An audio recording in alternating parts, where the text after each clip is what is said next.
I'm Kate Bowler, and this is Everything Happens. I'm a historian, author, aggressively fast walker, but lately, in a world that promises endless progress, even now in a pandemic, I've realized I just need to be a person. It's hard to give up on the feeling that the life you want is just out of reach, if only you tried. Eat this food, find that relationship, just get the kids graduated or the parents this kind of care. Only then will I feel different, better, whole. But that's not the way this works. When I was 35, I was diagnosed with stage 4 cancer. And here's the very fun thing about that. The world loves you better when you are shiny, when you are cheerful, when you still believe that your best life now is right around the corner. I've written multiple books on the history of the idea that you can always fix your life, so I'm going to be the one to say it. There are some things we can change, and some things we can't. And it's okay that life isn't always getting better. We can have beauty and meaning, community and love, and we will need each other if we're going to tell the truth. Life is a chronic condition, and there's no cure for being human.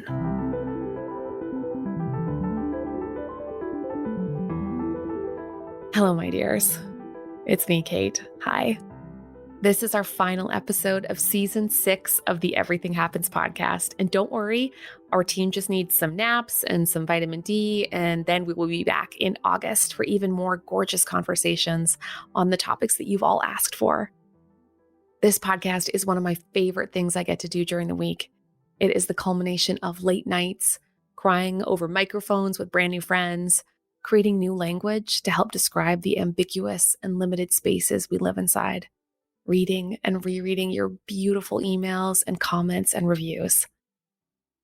As we close out this season of amazing guests, I thought it would be sort of refreshing, bracing, maybe, to go back to the very beginning. I started this podcast in the midst of a crisis. My life had come apart very suddenly, and I was not sure how much of it I'd have. I was desperate to put words into form, just to have a second to tell the truth. Partly because I'd become such a wonderful liar the second I got sick. Oh no, I'm fine. Oh no, it's going to be okay. No, I'm sure we can all handle this. So this podcast gave me a chance to be honest in a way that I had not thought that I was capable of. And then to realize that the people who are reaching out to me from across time and space over microphones, that those guests would become friends, would become an opportunity for me to grow and change and to accept the person that I'd become. I guess the first big chance I had to tell the truth was in writing the book. I wrote the memoir Everything Happens for a Reason and Other Lies I've Loved that the podcast came out of when over a very surreal 3-week experience in which the words just kind of came pouring out. But I hadn't really had practice saying it out loud. So when I got the opportunity, the strange, amazing opportunity to try to distill it into a talk and then to say it on the TED stage, that was the most scared I've ever been for fun reasons. They even have this really nice person who basically gives you a back massage until the very second that they push you out. I had also been so busy listening to the makeup artist backstage that while I was listening to her future wedding plans, she gave me full Bert and Ernie eyebrows. And they look insane. But once I was out there, I just kept thinking, just tell the truth. Just practice telling the truth. And I have never felt so lucky to do that. So I thought maybe I'd play that tape for you. I wonder if even you can hear my heart beating through the recording. I was the sweatiest I've ever been. All right. So picture me. It's a dark room. I'm on a giant red velvet circle. Tobin, my husband, is somewhere out in the crowd, and I can't see him because I can't see anyone, and I am scared out of my mind. But I feel really, really lucky to be able to say what I'm going to say. All right, here goes. There is some medical news that nobody, absolutely nobody, is prepared to hear. I certainly wasn't. It was 3 years ago that I got a call in my office with the test results of a recent scan. I was 35 and finally living the life I wanted. I married my high school sweetheart and had finally gotten pregnant after years of infertility. And then suddenly we had a Zach, a perfect 1-year-old boy / dinosaur, depending on his mood. And having a Zach suited me perfectly. I had gotten the first job I applied for in academia, land of 1,000 crushed dreams.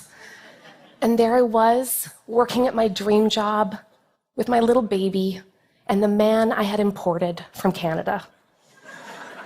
But a few months before, I'd started feeling pain in my stomach and had gone to every expert to find out why. No one could tell me.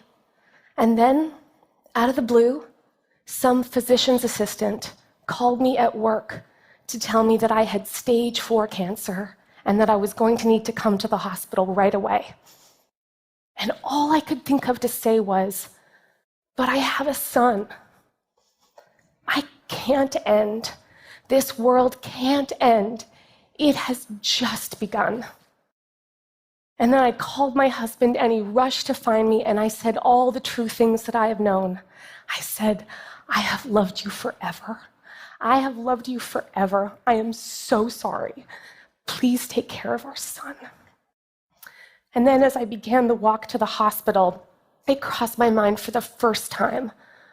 Oh, how ironic. I had just written a book called Blessed. I'm a historian and an expert in the idea that good things happen to good people. I research a form of Christianity nicknamed the prosperity gospel for its very bold promise that God wants you to prosper. I never considered myself a follower of the prosperity gospel. I was simply an observer. The prosperity gospel believes that God wants to reward you if you have the right kind of faith. If you're good and faithful, God will give you health and wealth and boundless happiness. Life is like a boomerang. If you're good, good things will always come back to you. Think positively, speak positively. Nothing is impossible if you believe. I got interested in this very American theology when I was 18 or so, and by 25, I was traveling the country interviewing its celebrities. I spent a decade talking to televangelists with spiritual guarantees for divine money. I interviewed countless megachurch pastors with spectacular hair about how they live their best lives now. I visited with people in hospital waiting rooms and plush offices. I held hands with people in wheelchairs, praying to be cured. I earned my reputation as destroyer of family vacations for always insisting on being dropped off at the fanciest megachurch in town. If there was a river running through the sanctuary, an eagle flying freely in the auditorium, or an enormous spinning golden globe, I was there. When I first started studying this, the whole idea of being blessed wasn't what it is today. It was not, like it is now, an entire line of #blessed home goods. It was not yet a flood of #blessed vanity license plates and t-shirts and neon wall art. I had no idea that blessed would become one of the most common cultural cliches, one of the most used hashtags on Instagram to celebrate barely there bikini shots, as if to say, I am so blessed. Thank you, Jesus, for this body.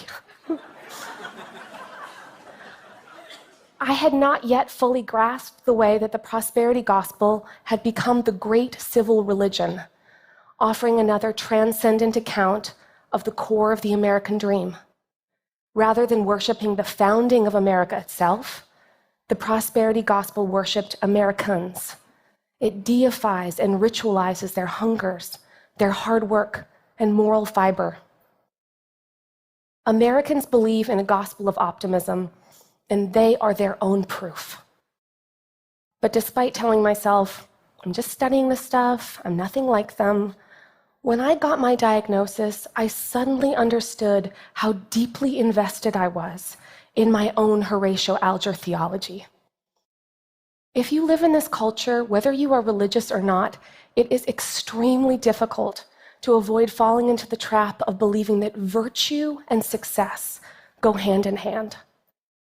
The more I stared down my diagnosis, the more I recognized that I had my own quiet version of the idea that good things happen to good people.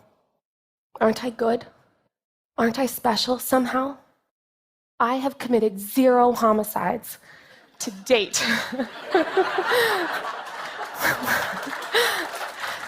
So why is this happening to me? I wanted God to make me good and to reward my faith with just a few shining awards along the way. Okay, like a lot of shining awards. I believed that hardships were only detours on what I was certain would be my long, long life.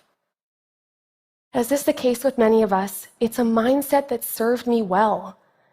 The gospel of success drove me to achieve, to dream big, to abandon fear. It was a mindset that served me well until it didn't, until I was confronted with something I couldn't manage my way out of. Until I found myself saying into the phone, "But I have a son," because it was all I could think of to say.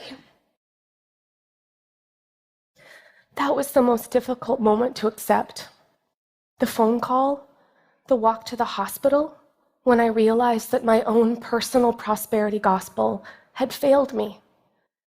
Anything I thought was good or special about me could not save me. My hard work, my personality, my humor, my perspective. I had to face the fact that my life is built with paper walls, and so is everyone else's. It is a hard thought to accept that we are all a breath away from a problem that could destroy something irreplaceable or alter our lives completely. We know that in life there are befores and afters. I am asked all the time to say that I would never go back or that I've gained so much in perspective. And I tell them no, before was better. A few months after I got sick, I wrote about this and then I sent it off to an editor at the New York Times. In retrospect, taking one of the most vulnerable moments of your life and turning it into an op-ed is not an amazing way to feel less vulnerable. I got thousands of letters and emails. I still get them every day. I think it is because of the questions I asked. I asked, how do you live without quite so many reasons for the bad things that happen? I asked, would it be better to live without outrageous formulas for why people deserve what they get? And what was so funny and so terrible was, of course, I thought I asked people to simmer down on needing an explanation for the bad things that happened. So what did thousands of readers do? Yeah, they wrote to defend the idea that there had to be a reason for what happened to me. And they really want me to understand the reason. People want me to reassure them that my cancer is all part of a plan. A few letters even suggest that it was God's plan that I get cancer so I could help people by writing about it. People are certain it is a test of my character or proof of something terrible I've done. They want me to know, without a doubt, that there is a hidden logic to this seeming chaos. They tell my husband, while I'm still in the hospital, that everything happens for a reason, and then stammer awkwardly when he says, "I'd love to hear it.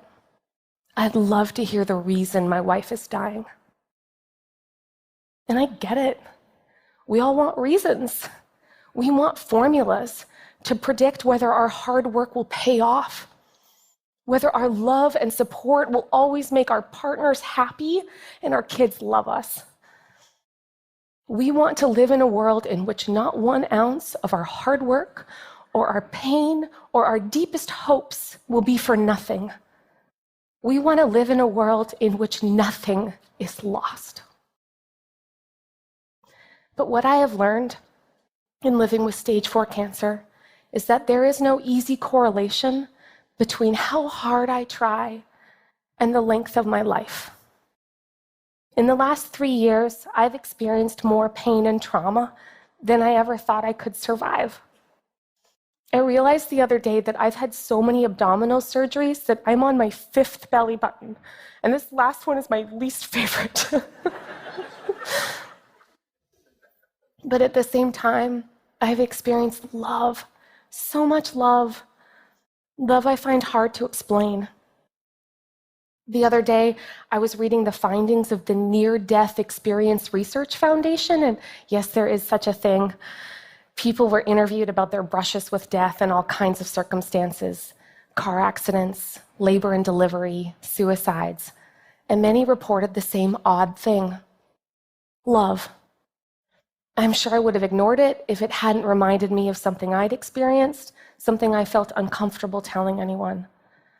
That when I was sure that I was going to die, I didn't feel angry. I felt loved. It was one of the most surreal things I've experienced.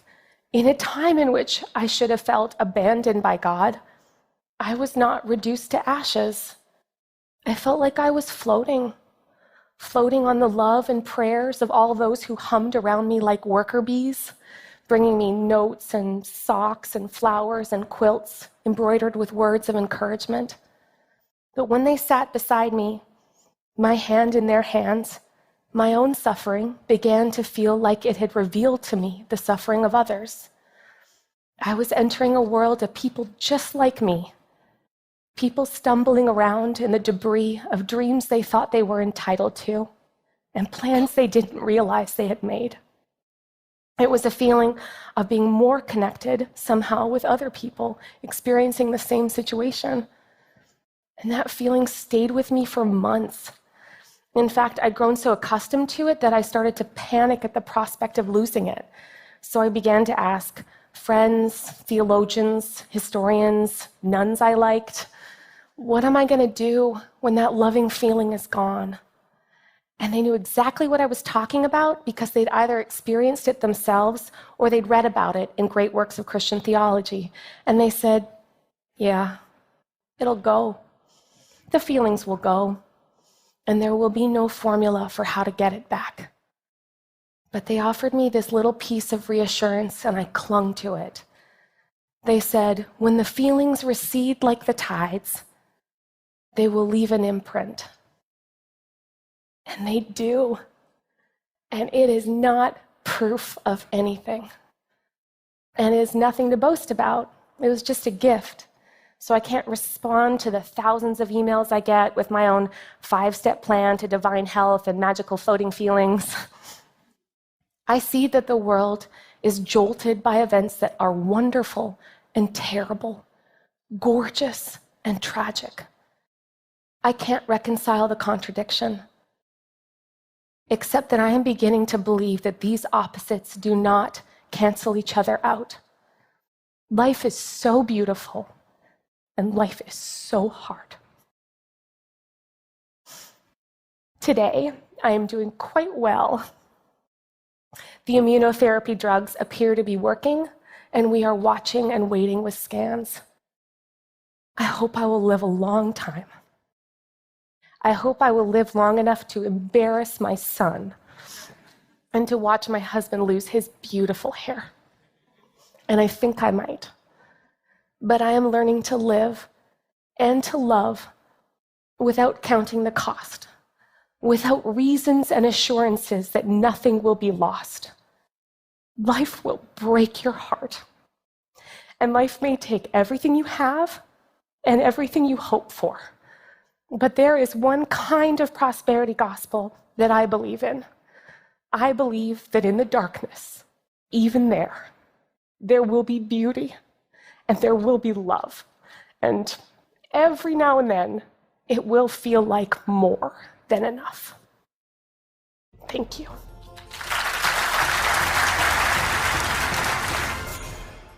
Oh, my word. It is so emotional just listening to that. I still remember too that I got a standing ovation, but I didn't find out till later that day because I ran off the stage as fast as my high-heeled boots would carry me. I just felt so relieved. It's so weird. That was 2018, and a lot has changed since then. Of course, I still believe that everything does not happen for a reason. But that was the moment of crisis. And it's taken me a bit to settle into something else, something where you have to start living with, living alongside that reality. In this last year, our whole world has been learning how to do that. We all realized that we were more fragile than we once believed. We became people who had to manage our lives instead of just living it. So it got me thinking, I guess, a lot about fear, which has been so much of what I've been learning about in the last couple of years.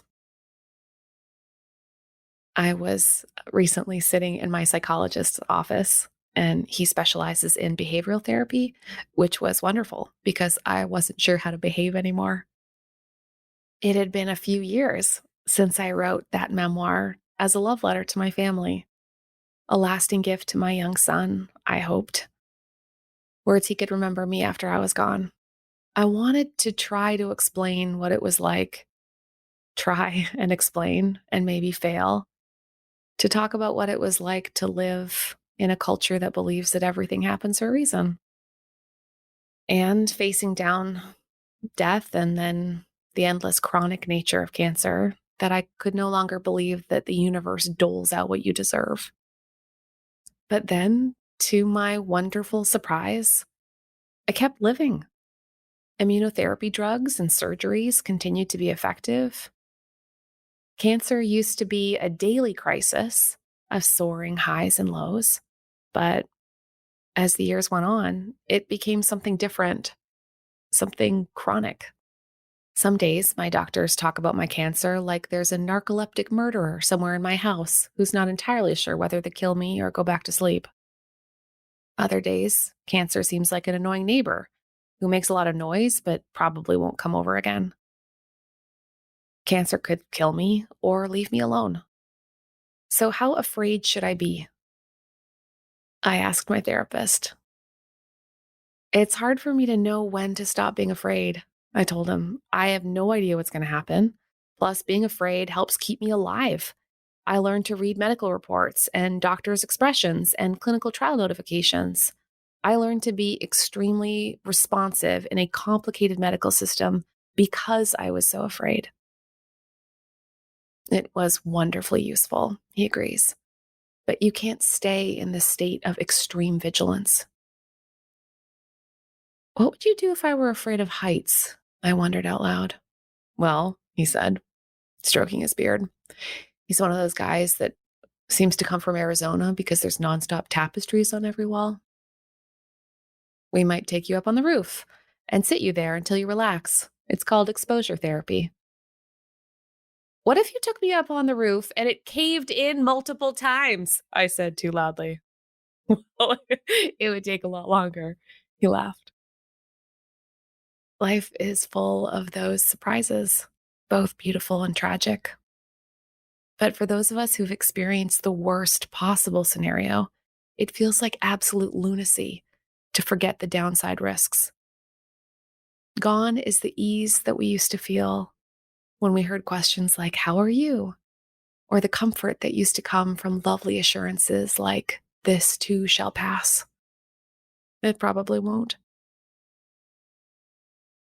I think that's one of my very favorite things about what we do together here on the podcast is the kind of insights people give me for how to live alongside the fear that lasts. I remember so clearly when I sat down to talk to the writer Jason Green, whose 2-year-old daughter was killed in a tragic accident. He and his wife, Stacy, made the courageous decision to love again, to have a second child after knowing what it was like to lose a first. So I asked Jason how he learned to take risks when he knew the cost.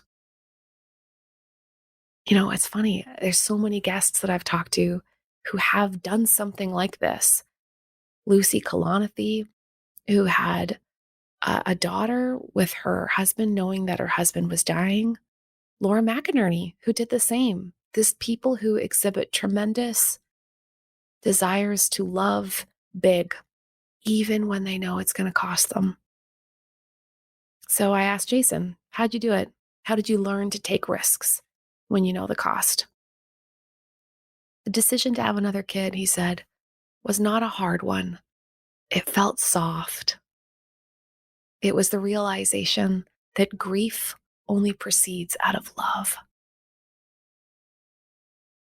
That conversation with Jason made me realize that the heart of my fears, my biggest fears, leaving behind my son and husband, could also be that daily nudge.